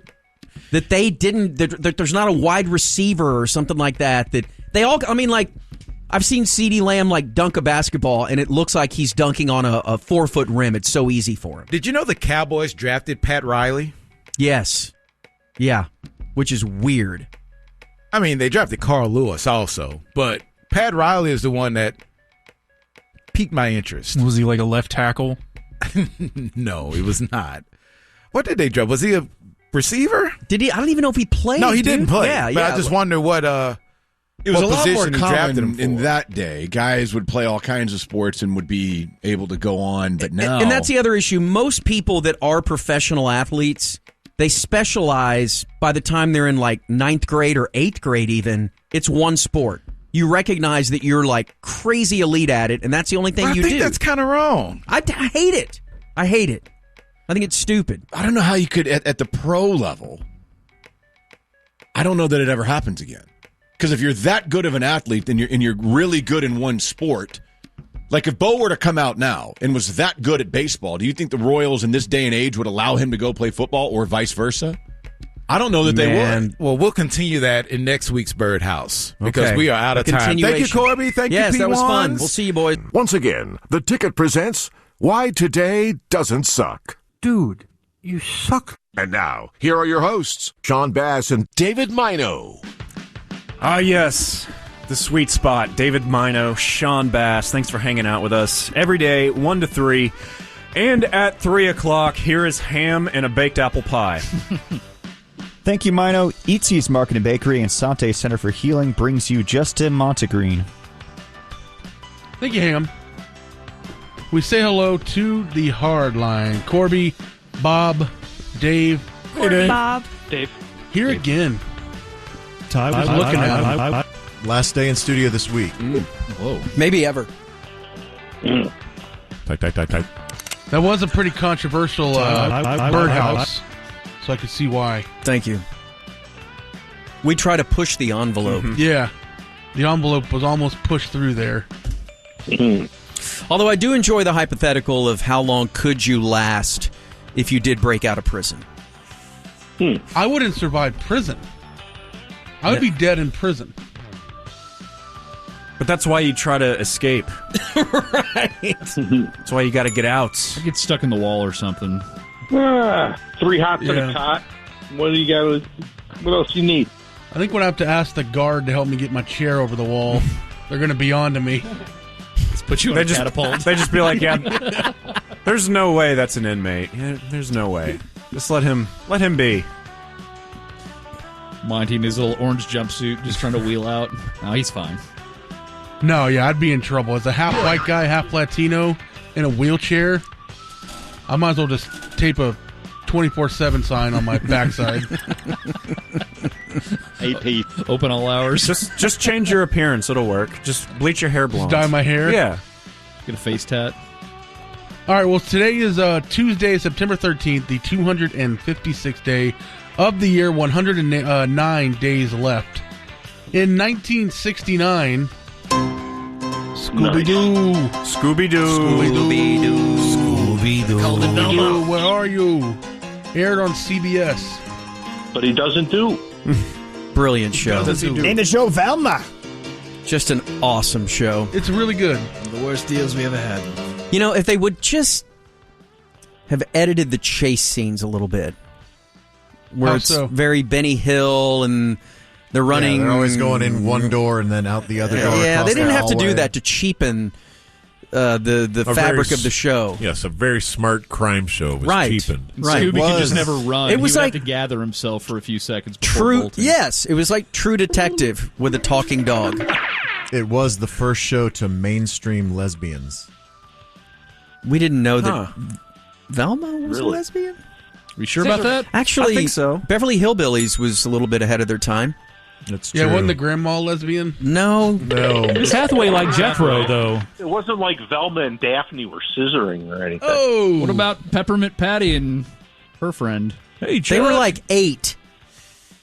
Way to go, Sean. I think that's why. Don't butt me. I'm pretty sure that's why the other But that's out skunk there. in Looney Tunes was always turning down Pepe Pete Le Pew O'Brien. because she was a lesbian skunk No, she was, It a was cat. a cat. or whatever she was. They walked under a fence that was painted. It's another word for cat. A lesbian skunk. I saw them at the Granada. They're pretty They good. kept saying, "Oh, it's not my smell, it's Opening her." for First Aid Yeah. Kit She's tomorrow a night. lesbian. Well, in 1971, speaking of prison, a revolt at New York's Attica Correctional Facility ended after a bloody state police assault on the prison. Is that blood? In which 29 inmates and 10 hostages were killed. Robert Redford movie, right? Attica? No, that was you're thinking of Gattaca. a different one. Battlestar Galactica. I'm The thinking lawyer? Attica was Robert Redford. No, that was a natural. There was definitely... He was in more than one movie. To Kill a Mockingbird. Who starred in Attica? How do you spell Attica? Attica. ATTICA, yeah. I've definitely seen a movie about it. 1980. Morgan Freeman. Charles Durning. Okay, same thing. He looks like Robert Redford. Charles Durning looks nothing like Robert Redford. Like a fat, older, uglier, shorter version. Had a rubber band stapled to his hello face. to- That Oh, too. that was him. Okay. The movie I saw was in 1994, an HBO movie. Snatch? Called Against the Wall. I've seen the other version of that. And it looks like Samuel L. Jackson. What's that? That was an Accept record. I was Speaking balls of to the the wall, didn't they in Oz put someone in the wall and kill him in there? That was like Luke Perry or something. I think Bill Pagerback was involved. Who had a French name, as I recall. And let's see, in 1990, That's the entire story. the law enforcement series Law and Order debuted on NBC. Jeremiah Cloutier. The show became one of the Cloutier, longest-running yeah. primetime TV dramas in the U.S. That started by Dick Wolf, who Was this has on to be the ESPN most or NBA TV? loaded What was this dude in on? TV. Any guesses on Dick his Wolf. net worth? For Boy, Dick he Wolf? did a lot. He was Law and Order, right? Oh, yeah. No. I don't think so. Dick Wolf $78 million. was on Law and Order? $78 million. Whoa, Lord. I'll go 110. You want to give me a point for the e-break just now, or I don't even understand what the hell Corby's just loading up. It was a joke. Sure. It was I'm not a even joke. Sure. I'm going to be in a gorilla suit. All because Asian Corby showed up. Yeah. So Dick when Wolf's net when- worth $600 million. Oh, I was wrong. Way to So go, when he Dick was Wolf. All from Law and Order. When he was in elementary school, Uh-oh. and Here we his go. teacher was Music down. calling roll, and it came to his name. Mm-hmm. But did he go by Richard in school, hopefully? Or was that even a nickname for it? For it. I'd be winking at all the girls, I'll tell you that. Like, what year did that become a euphemism for it? I don't know, like we the cavemen. Yeah, Looks like 1985 here on the internet. Right. I think it was in the Plasticine era. In 1996, nearly a week after being shot, rap hip-hop artist Tupac Shakur succumbed to his injuries. Way to go, Bob. Succumbed. What? Yeah. It's past tense. It's succumbed. How would you say it, Succumb. Sean? I don't think that's I don't correct. think that's correct. Succumb. No. Shot. They're just being gross. Like shot. That's the day hip-hop died. In some people's eyes. Were you thinking of Papillon there, Corby? Maybe so. Was Redford in that? No. What you? That help you, Corb? Steve McQueen was. Though. He was in Law and Order. In 2004, TV talk show host Oprah Winfrey gave brand new Pontiac sedans worth around $30,000 each to everyone in her studio audience. Then they had to pay taxes. You get a car, and you get a car, you get a car. Everyone gets a car. How they fit them all under each person's seat, I don't understand. Then they were like, they're just Hot Does Wheels. It have to be a Pontiac? Yeah, like I'm more of a Chrysler gal. Yeah, did anyone say no? I'm good. Yeah. Got one already. Meh. Just re-gift it. Just meh. Yeah. No, you can have it.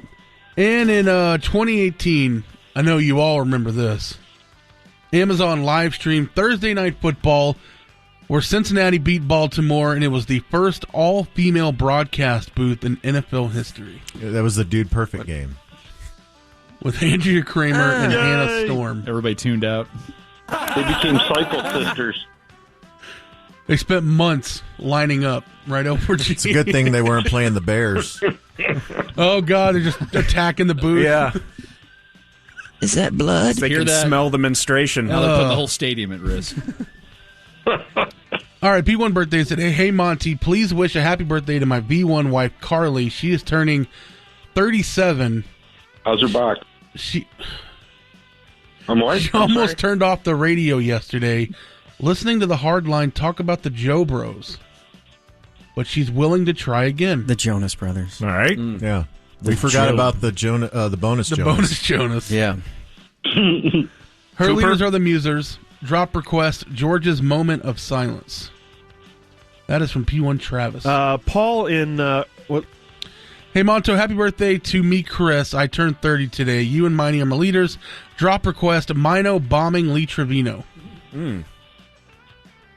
Remember when you were so racially charged? That was a joke. Oh, we would love to get your thoughts about that. Can you hang through this break and do a little bit more with us here? You got it, my man. All right, very good. More with Lee coming up here on the ticket.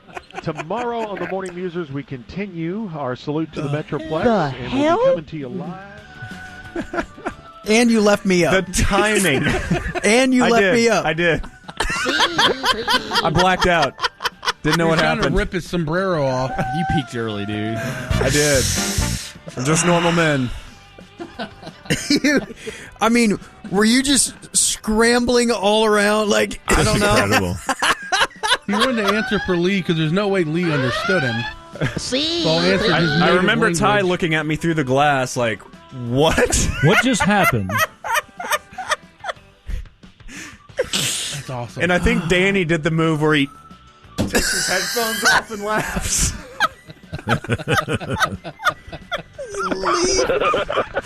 Me up. Oh, my what God. What the hell?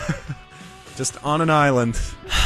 All right, birthdays today. We have Randy Jones, the cowboy with the Village People, turning 71. Gay! Yes, he was. Is. Isaiah Whitlock Jr. is 69. How many of the Village People are left? Are they all around? They didn't. How many made it out of the epidemic? I know. What's Isaiah Whitlock's COVID? catchphrase? Yeah, COVID. Looks like there's about 30 past members, so the main ones. They kind of mix and match. It's like Menudo. Past people. So that was Clay Davis, Mino, and he would go shoot. Did they have an AIDS doctor as one of the outfits? Just in a hazmat suit. Terrified. Why is it hazmat? Let's see. Zach Starkey, the drummer for The Who, is 58. Annie Duke. That's Ringo's kid. Yeah. The poker player is 58. Dave Mustaine from Megadeth. From Metallica. And the baked apple pie. He got kicked out of Metallica for being too much of a drunk. It's really incredible. You just can't handle your liquor, bro. And he wanted Lars to apologize to him or something. Let's see. Chris Hansen, have a seat. I apologize for your bottom. I'm 64. horny for you. The big unit just sent a note in on my Randy Johnson? my whole Robert Redford Attica thing. Robert Redford was in Brubaker. That's another really prison close. movie. Well, it's one started with an A and one started with a B. You tell me how close it is. Genius. Why do we have to tell One letter you? in the alphabet, apparently. I was right there. Right there. Let's see. Right We there. also have Jeff Ross. Extra. Y'all remember when Corby was like, bros? Jeff Ross is the future of comedy. It's pretty great. Yeah, until, there's no doubt I did say that. Until they snagged him. He, what was he, dating a 14-year-old or something? He was 34, she was 15. See? Pete Close. O'Brien. You were close again. I'm just going to say. Just needed to wait 3 years. He and Wander were hanging out. This is not an accusation or anything, but it does seem like a lot of the comedians you like end up. I like. Uh-huh. A lot of the guys you tout. Who? Dane Cook. I mean, you wore a sweater kinda vest all all through the comedians. 90s. Carrot Top. Isbell. He's a comedian. There's nothing funny about his music, Ham. Dice. Cosby. Yeah, Dice. Cosby, yeah, boy. Yeah. I did love me some Cosby. Louis C.K. Let me tell Louis you C.K. something. I'll give you Louis C.K. and Jeffrey Ross. Well, Yeah, thank but you, you thank you said for giving Tig us had it Louis coming. C.K. But everyone You see loved what them. she was wearing? Hide from that 70 show. Look what Tig was wearing. asking for. Yeah, Fez. Yeah. Her flannel. Fez. Let's see. Turning 54, Tyler Perry.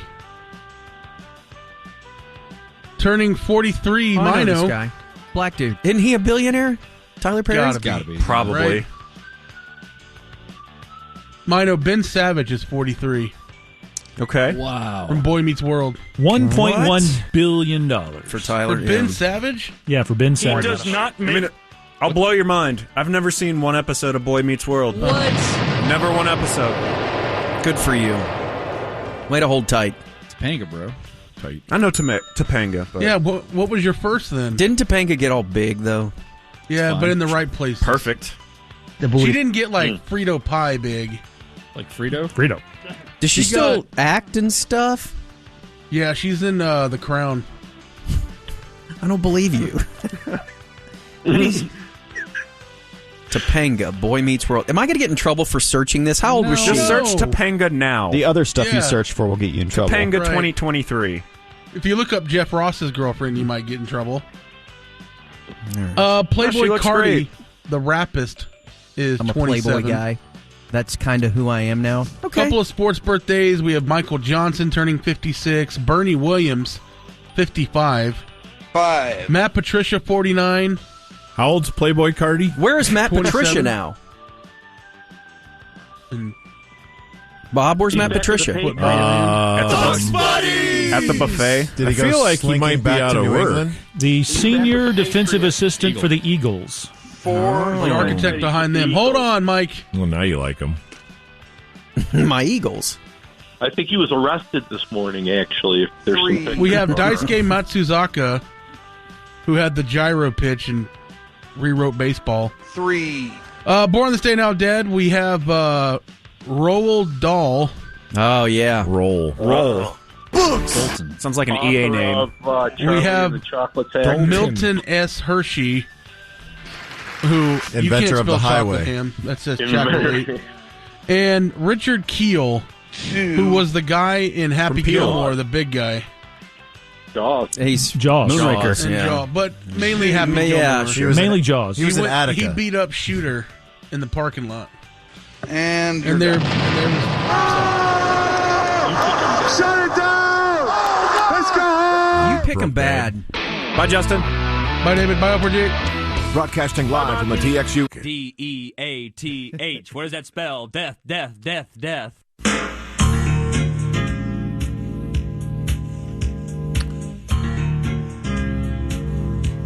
Yeah. It is 4:20, Dave. Yeah. And it's time for us to remember those who have recently passed away by taking a moment to evaluate just how much they mattered and whether they have the credentials to gain a room in a 3-bedroom apartment in the sky. By the way, Joel Klatt in 1 hour. Let's go, Joel Klatt. Joel Klatt. Joel make us Klatt. happy, right? Joel Klatt. But first, the dead. Let's start with Gil Brandt. We've done multiple segments on Gil. His funeral was yesterday. We don't really need to say any more. He's Gil Brandt. He's Gil freaking Brandt. He's the architect of 25 great years of Cowboy football. He knows where you went to high school, whoever you are. Yes. Despite what Ham may say about him, we're going to put Gilbrand in. We don't even want to vote. We're putting Gilbrand in. And I believe he would start a brand new room. DJ? Yeah, because DJ is now the keeper of the Trifecta Lakes ledger. Okay. Do you have that on you?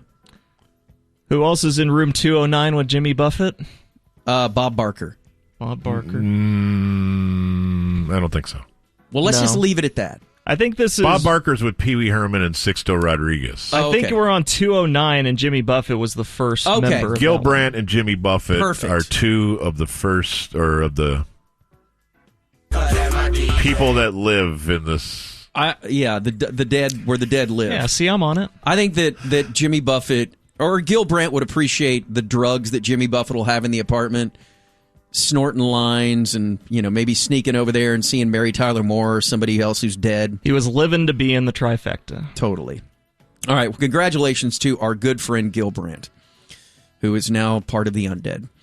The great Gilbrand. Let us try to induct someone who I do believe is rather controversial, at least from this show standpoint. Dion predicted it. And that is the great Robbie Robertson. Now, if I say that name... Does anybody know who that is? It's not Robbie Ross. Is anybody on this show? I'm looking at 5 humans. I've heard of him. Batted third for the Rangers yesterday. Wrong. Who is he, Ty? He's a musician. He is. Dave, you like music. Do you know who he is? Oh, is he the... No, he's not the Dreamweaver guy. Who was that? That's Gary Wright. Yeah. Robbie Robertson is part of the band. Which band? Does anyone know who the band is? God, I'm working with idiots. All right, here, Ham. Does this ring a bell? That's Levon Helm's band, right? No, it is Levon Helm's band, but it's Robbie Robertson's music.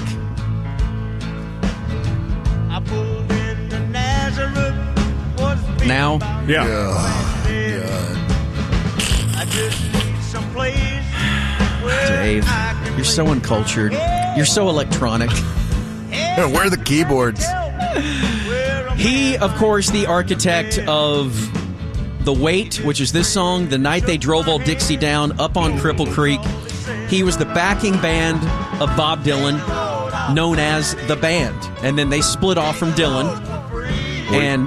What year is this? It screams 1970. Oh, yeah. No, this is later than that. This is in the mid-70s.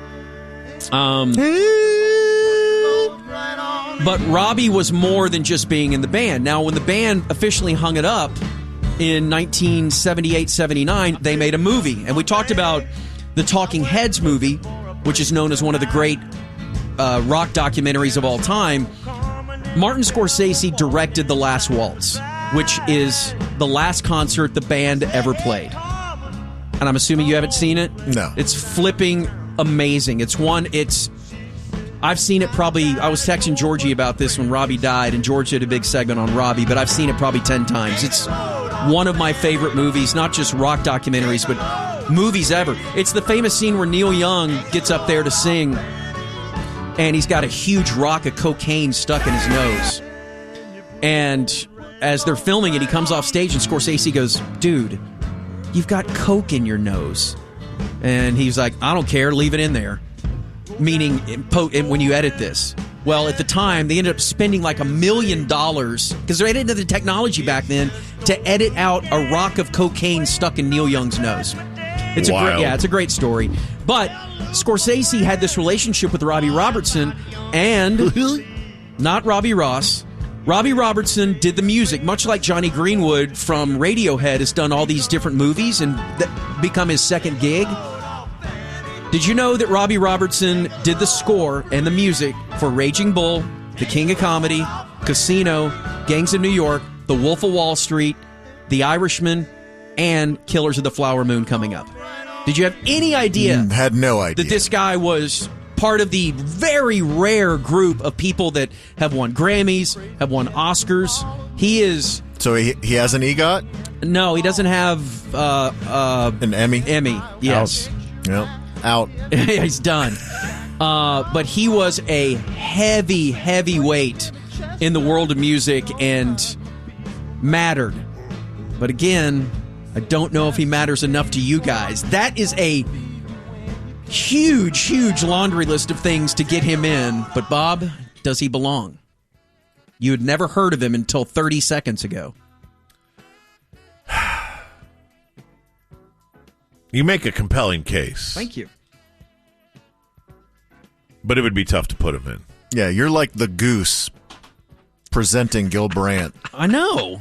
I can't believe that George is going to drive up here and shoot all y'all. Great Gil Brandt. Hey.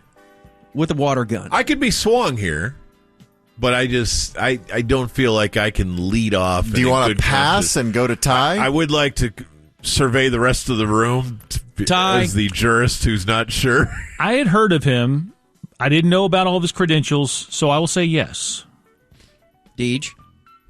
Robbie Robertson has 121,900 fewer Twitter followers than Bob. He's out. What a bar. Twitter! We're down to Twitter! Ham. Without question, no. Dude! Dave. I gotta say no. God! It's unbelievable! It's Robbie freaking Robertson! Well, Bob's the swing vote. I am? It went 2-2? It's 3. It's 3-1 at this point, but if you guys sweep it, then it's a tie. I think a tie goes to the loser, though. Does it? Yeah. A tie goes straight to hell? Yeah. My buddy Jeremy just texted and if said... If Jubb calls in the next 3 minutes, he can save this. Okay. He can super vote with you. But right now... Yeah, he's a super delegate. Robbie Robertson is out. All right, Dave. If he's snorging, you have no chance. That's true. Okay, and we're also going to discuss quickly William Friedkin. Does that name ring a bell for anybody? For me, 1,000,000%. But I am like a student of history, of the arts. Wow. Where you guys just What a dismiss claim. anything pre-1984 that it even existed. Well, he died on August 7th Asshats. at the age of 87 at his home in Bel Air in L.A. of heart failure and pneumonia. His death just weeks before his final directorial debut, or directorial effort, sorry, not his debut, it's his last one, the Caine Mutiny Court-Martial, starring Kiefer Sutherland. But he was a documentary filmmaker who really was not well known, and he was tapped to direct The French Connection, which was based on the true story of 2 New York City police officers who broke up a heroin trafficking ring in 1961, and he had no budget, so he had to cast unknowns, and those unknowns became huge stars in their own right, Roy Scheider and Gene Hackman. Gene Hackman is the great Popeye Doyle. One of my favorite movies from the 70s. So The French Connection was released in 71, and it won Best Picture. Friedkin won Best Director. Hackman won Best Actor. And then the next year, he followed that up with The Exorcist, about Linda Blair as the possessed 12-year-old girl. And he pioneered special effects in this one. He had her head spinning in a circle. Dude, it's during still, the exorcism. It's still, if you watch that movie, it looks good. The effects look really good, unless they really got a girl to do that. And he also had her vomit green fluid into the face of the priest, and the green fluid was oatmeal and pea soup blended together. That was so hot. Do we have a clip of The Exorcist to play? I want you to tell me that you know for a fact that there's nothing wrong with my daughter except in her mind. You tell me you know for a fact that an exorcism wouldn't do any good. You tell me that!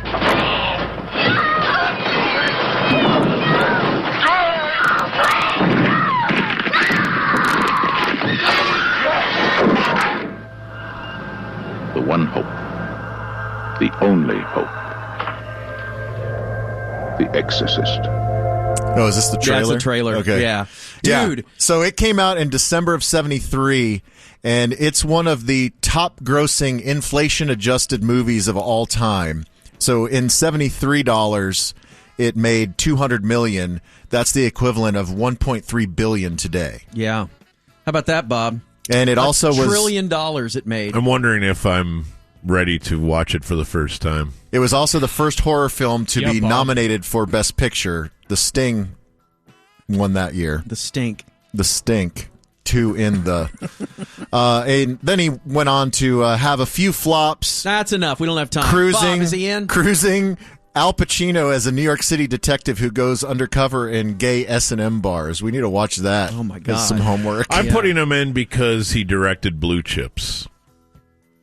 Did he really? Yeah. With Shaq? Yeah. And Penny. My buddy, who you guys have met, Michael Grady, who's a cinematographer out there, did Omar. a movie called Bug with him and said that it was the most fascinating 6 weeks he's ever spent with a human. Like, the guy was just true blue awesome. Ty? Yeah, he's in. DJ? Robbie Robertson could learn something from this guy. He's in.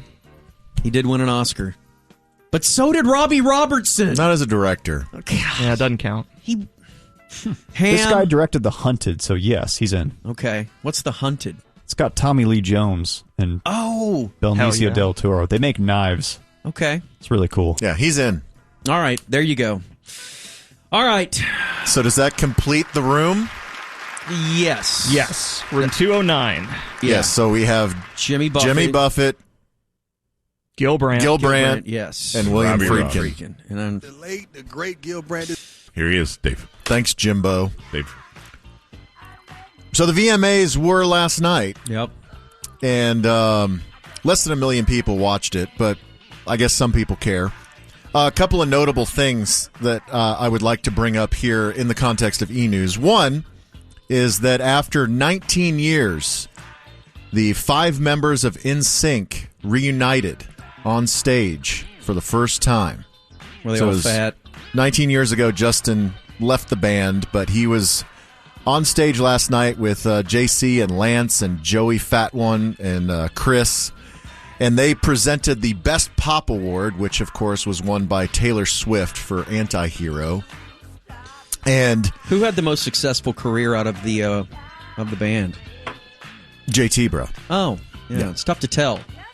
And so Taylor Swift, before she accepted her award, she went all fangirl on NSYNC, saying that she had all their dolls.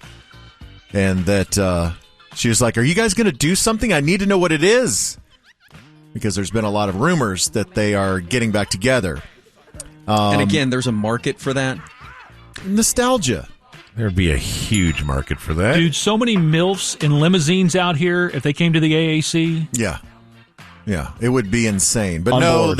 they are not getting back together to tour or do more NSYNC stuff. Oh, that's too bad. However, there is a hot rumor that they're doing a third installment of the Trolls franchise where Justin Timberlake stars as one of the voices. And so the third movie is called Trolls Band Together. And the trailer shows Timberlake's character in a boy band called Brozone. So the rumor is that NSYNC is Brozone and that they're doing a new song for the Trolls soundtrack. Outside of K-pop crap, is there, and no offense, but outside of K-pop crap that's terrible, is there... No disrespect. Are boy bands still a thing? I mean, for a decade, it was just a conveyor belt of douche that got dumped on America. But now, is that still a thing? Or like boy bands? Yeah. No, One K-pop, I Direction. think. K-pop has taken but that's over a boy decade bands. ago or more. Because K-pop, it can be boys or girls. Yeah. Doesn't matter. Well, that's good. Let's keep our American boys, put guitars in their hands, and let's just go. Right. 3 chords and the truth, baby. And Thank you, Ham. And that's my platform for not only the Dallas mayorship, but presidency as well. Put a guitar in every child's hand. Get rid of boy band douche. Yes. So yesterday, as we were talking about the VMAs, I suggested that perhaps, because we were saying what would happen that would be newsworthy enough for us to talk about it today. Mm-hmm. And somebody said, well, maybe a horrific, tragic death. And then we suggested, or I suggested, maybe a sandbag would fall on Olivia Rodrigo's head during her performance. Yeah, you predicted that. Well, I wasn't too far off. So she did a couple of songs live, and she was singing her hit Vampire off of her new record, Guts. And there were, quote-unquote, technical difficulties, as there were sparks and pieces of the set were falling down, and somebody that looked like a stage manager grabbed her and escorted her off stage. And so people thought it was actually an accident, but turns out it was part of the show, that in the vampire video it was mimicking something that happens during the vampire video. Okay. And so I she guess wasn't facing death. No, I guess if you not that vampire video. That I guess if you knew, then you knew. But a lot of people there in the crowd didn't know, including Selena Gomez from Only Murders in the Building. Right. She became a meme because she was expressing Like, oh my God! She was expressing concern and also plugging her ears from the explosions that were going on stage. But anyways, so everyone's fine and no one cares. Olivia Rodrigo has announced her world tour. Okay. So she is going to kick off in California in February and do North America for 6 weeks, then go to Europe, then come back to North America in May. And so tickets will go live on Ticketmaster on the 20th of this month. Bob, are you going? No. I feel like I need to plow through that. Yeah. Well, if you do feel like you need to plow through that, Bob, she will be making a Texas run in February and early March. Okay. So Houston, February 27th. Austin, February 28th, and then next door at the American Airlines Center on March 1st, which is a Friday, so that'll be a big show. We are not getting this band as the support here in Dallas. The support here in Dallas will be some young songwriter named Chappelle Roan. But her New York and L.A. dates, she has tapped the Breeders, Kim and Kelly Deal's band. What a weird to open opener. up for Olivia Rodrigo. Well, she's kind of emo, kind of punk. Yeah, right. It's kind of badass. Yeah.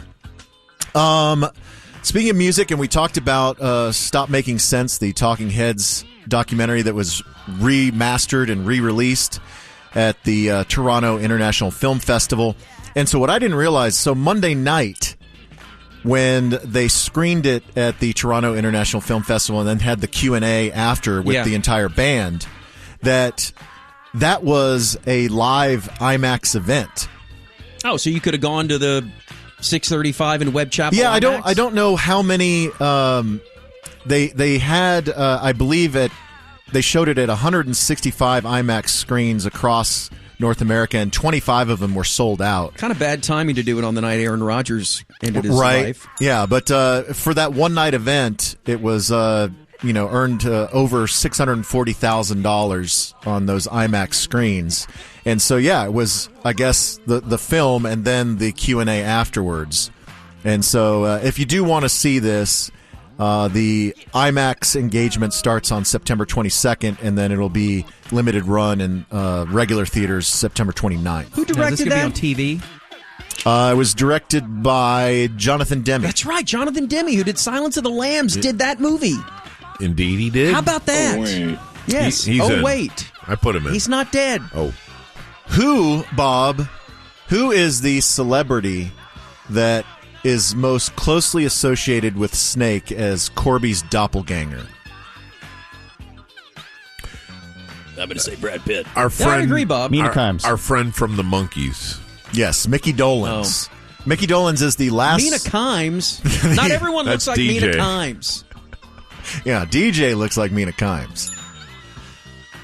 So Mickey Dolenz is the last surviving member of the Monkees, which, if kids don't know who the Monkees were, they were a 60s made-for-TV pop band that were based on the Beatles. Yeah. It was back when Corby didn't have problems with boy bands. Yes. So anyway, he's the last surviving member, and he has They were more men. He has a new album coming out at the beginning of November. I'm sure it's great. It's called Dolenz Sings REM. Oh, there you it's go. An EP of REM covers. So he has a little bit of history with Peter Buck because Peter Buck co-wrote and played guitar on Christmas Party, the title track of the final Monkees album from 2018. Buck. And so they have released a single. Would you like to hear Mickey Dolenz covering Shiny Happy People? Oh, God. Why this is longer than 25 seconds. I'm going to blow my head off. Okay, so shut up, Corby. this is not the very beginning. There's a little bit of a chorus intro, and then this is the proper start of the song. Meet me in the crowd. People, throw your love around. Love me, take it into town. Happy, put it in the ground where the flowers grow. Gold and silver shine. Shiny, happy people. You know what this sounds like? This sounds like...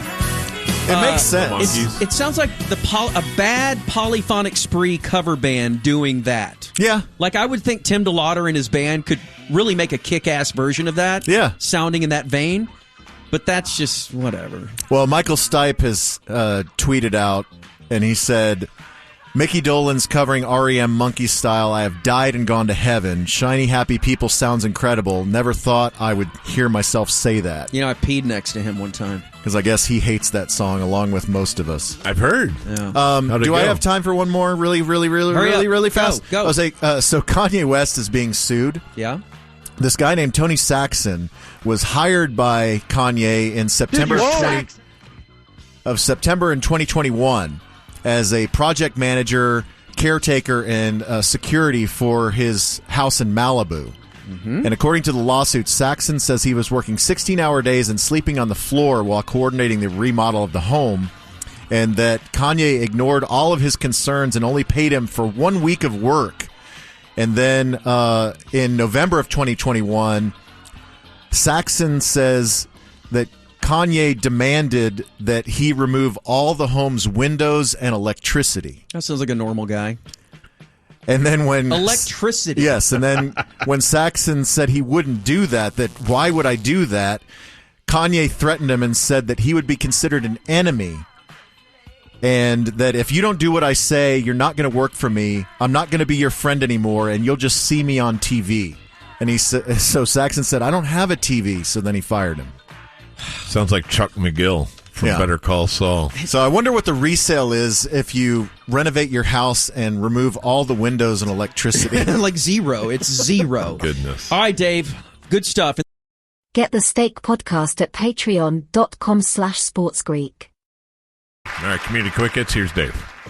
Yes, we are waiting on Evan, so we will knock out some quick hits here. Good. As things are coming to a conclusion in Austin, as they apparently are close to wrapping up the impeachment trial of Texas Attorney General Ken Paxton. I haven't really been keeping up with this for you guys because it's too confusing and boring. You know what I've done? I've Googled whatever the name is of the woman who had to take the stand just to see what she looked like, and I really couldn't find a good picture, and I was kind of bummed out. Yeah, well, okay, so I was thinking I was going to see Pam Anderson in a bathing suit or something. That's where we begin. So yesterday, Laura Olson, the alleged mistress of Ken Paxton, was supposed to be called to testify. And then Dan Patrick, the lieutenant governor, said, well, there's a 24-hour notice rule, so she can't testify until at least 3:53 p.m. Wednesday, today. Was that via McLovin? Did he issue that statement through Dan Patrick? Yeah, when does he testify? Right. And so around 4:50 this afternoon, Thank you. Where's Oberman in this? Patrick announced that Laura Olson had been called to testify, but was deemed unavailable, a decision that was supposedly made by both legal teams, so nobody wanted to hear from her. Okay. Thought she was a key witness, but even the prosecution was like, "Yeah, no, we're good. You know what? We don't need to look at that hag. She's uglier than we thought. Let's not get her up there." Yeah, we don't need to hear the sordid details of what he did with that. Kind of gross, Lieutenant Governor. Yeah, so not sure if that means that she is just not going to testify at all, but that she was spotted there at the Capitol both yesterday and today. Pam Anderson bathing suit? So not sure what happened there, but it seems as though that the prosecution has rested. That just before 5:30, the attorney for the prosecution said that they were resting their case. And then, of course, Paxton's lawyer, Tony Busby, no way, took a opportunity at that point to motion for a directed verdict on the impeachment articles, meaning that senators would have a chance to vote on whether or not to throw them out. Is this like a big deal or something? Like, people care about this crap? I don't know, but so they would need a majority of these senators to support throwing the articles out. So in this case, it would be 16 senators based on the panel that they have. And so after Busby announced this motion, Dan Patrick allowed the court to take a break. And so it's unclear if they're going to resume tonight or just pick up tomorrow. So we might be closing in on the end of this whole ordeal. What if our format was 4 hours of talking about that and like 5 minutes of talking about sports? I would kill myself. And I'm not I even think joking. I would beat you to it. Yeah. Well, okay, let me Wipe the slate? erase that from your minds. Okay. And let's do a little bit of true crime. Mhm. Everyone loves true crime. Yeah, I'm into that. Now we're interested. Yeah, let's go. So there is a 17-year-old girl. What? Not you, Sarah. Oh. There is a 17-year-old girl named Natalie Navarro, and she was the subject of an Amber Alert. Uh-huh. Okay, I can't. What? Listen, we're not going to do Serial Season 3 right now. We're going to hear about Natalie Navarro, the 17-year-old with the Amber Alert. Right. Yes, so she was reported missing by her family. Well, turns out she was not missing. She was with a 21-year-old guy, Yordi Martinez. And she was working with Yordi to set up another 21-year-old man named Arturo Pena. So many Mexicans. So little time. Tonight. Listen. On cereal? the post is way too far out. Way too far out. So, what Garland police believe happened is that Natalie Navarro met Arturo Pena online. Ah, the damn internet. She met him online, and then she set up a meeting with him at Audubon Park. But she was setting him up so that Yordi Martinez could rob Pena. So they were planning on robbing him of jewelry and whatever belongings he had. I don't know if she set him up like, hey, I want to see your computer. Bring your Xbox. You know, yeah. Like, show me all your stuff. Do you have an iPad? So evidently things got out of hand and Pena was murdered. He was found dead. Way to go, Bob. He was found dead in his Don't even try vehicle. to put this on me. This one's on you. Was it You're Adnan? over here doing a funny bit, and this dude died. Could Adnan be in Sing Sing and in Garland at the same time? Next. We've lost Corby. So Texas DPS troopers were on the lookout for Navarro, and they found her in Webb County near the Mexico border on September 1st. And initially, troopers saw her and wanted to talk to her because she was the subject of an Amber Alert, and then they plug her into the computer and they're like, oh, and she also has a warrant for capital murder. So she was arrested, but she was not with Yordi Martinez. So Yordi Martinez is still on the lam. Navarro has been brought back to Dallas County. She is in Dallas County Jail, and she's cooperating with investigators. She admits that the robbery happened, but she says that Martinez is responsible for the murder and that things just spun out of control. But they need to find Yordi Martinez to get his side of the story. They should call me. They should not call you. They should. Have we heard from Evan? We are going to talk to him next. Wow, DJ, how does he do it? Like he just steps in that seat. Really? Oh. What if we accidentally booked Evan Carter, who's in center field right now? Yeah. He's going to be mic'd up. Hey, guys. Okay, well, then I guess that's your quick hits. Well. Next, Evan Grant. I don't know why my voice did that. Next.